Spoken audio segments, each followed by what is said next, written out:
So this is Avi Schleim.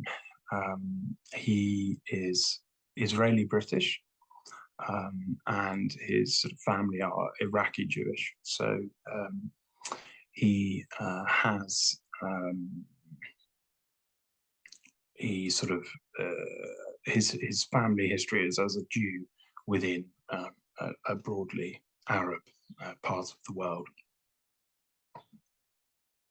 and you can place him within something called the New Historians, who were a group of Israeli scholars who have put forward critical views and critical arguments about the history of Zionism and Israel.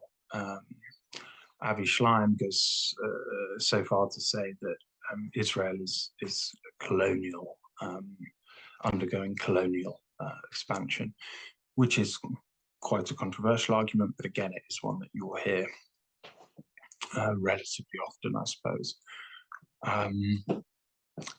Okay, and he used to support a two-state solution. And as we saw briefly at the end of the last lecture, he now thinks only a one-state solution it is a possibility.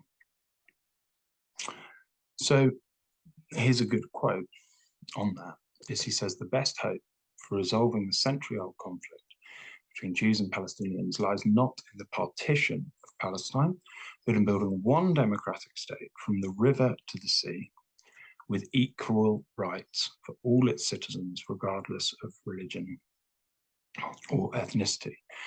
And what he means by from the river to the sea is from the Jordan River, so the border between Palestine and Jordan, which runs to the east of the West Bank, because the West Bank means the West Bank of the River Jordan. So from the River Jordan to the Mediterranean Sea, essentially. So that, when people first hear that, especially now, seems utopian. It seems like, how on earth did that happen when these sides won't even talk to each other? How on earth could you make them one state, especially one democratic state, in which it could be ruled by a party with mostly Palestinian support, or a party with mostly Israeli support, or coalitions between the two. So it's that idea that we're going to take seriously today, because that is an important idea in this question of whether peace in West Bank and Gaza is possible. So this is, again, extracts from, this is actually from an interview with Avi Schleim, in terms of talking about provenance and things like this. I'm sorry, I disappeared from the screen for a second. In terms of talking about provenance, this website, this is a real interview. I've checked. This website is not bad. It's run by academics, mostly based in the US.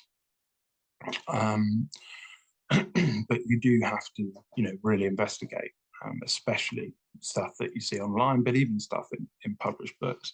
Generally, the best thing you can do is stick to things published by respected academic journals or university presses.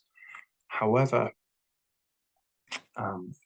for a lecture, this interview is just quite a nice way of summarizing some of his views.